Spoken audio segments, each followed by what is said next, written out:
Oh, hi. I want to start with you, please, Matthew Guy.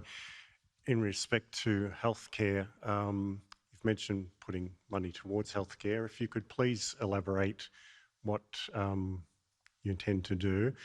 And to Daniel Andrews, you've mentioned some things that you're going to look at, but I'd like more detailed explanation as to exactly what you're going to spend your money on as well, please. Thanks, Paul. Okay, it's a long list. So in reprioritising money from the suburban rail loop, that means we've got a number of billions of dollars to put back into building health infrastructure. So let's start with infrastructure. That means we can build a new hospital in Melton, for instance, which is Melton and Wyndham together are going to have the population of Canberra fairly soon.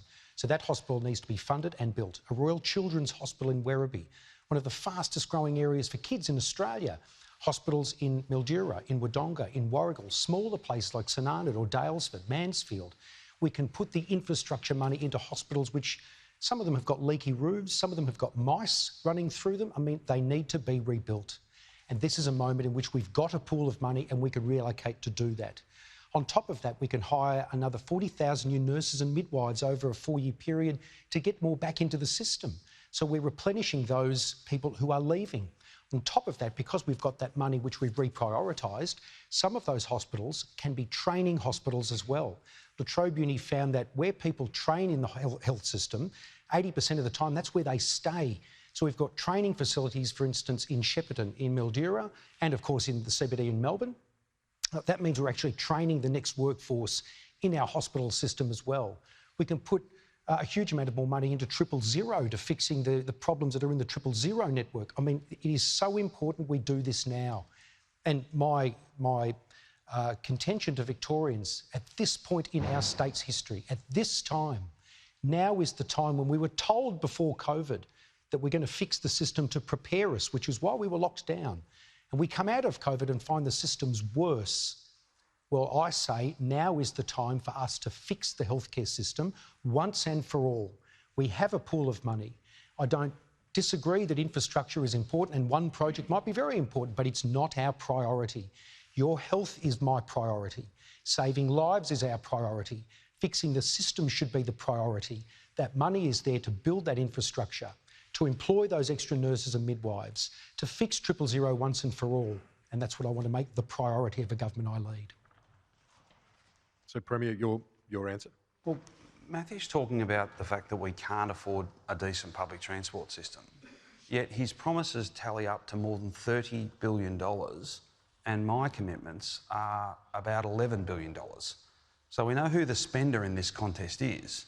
If you can find $30 billion, and not just for hospitals, Mr Guy was talking about covering the rail yards at Federation Square today. I'm not quite sure how much that costs, and I know that's got nothing to do with the suburbs and nothing to do with hospitals.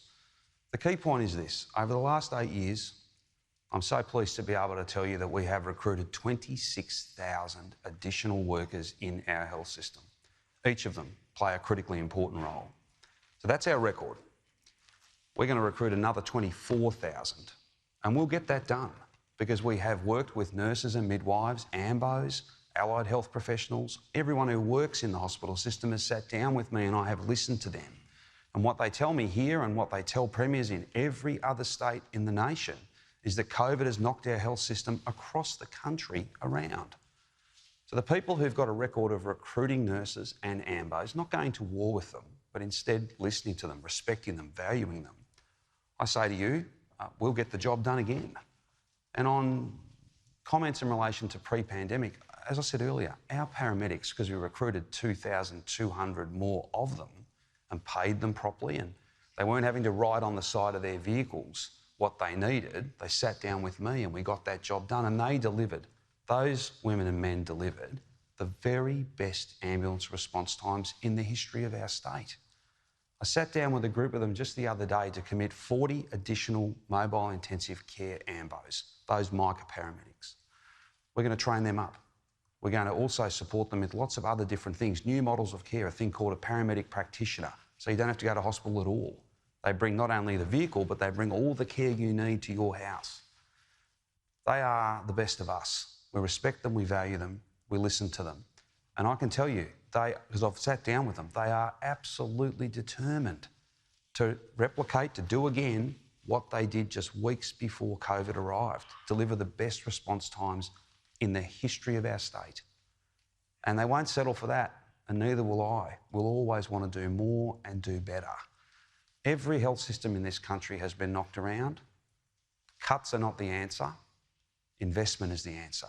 Going to war with your workforce is not the answer. Respecting your workforce. And the best way to do that is to give them the resources they need and to listen. Okay. And that's what I do every single day that I have the honour of this job.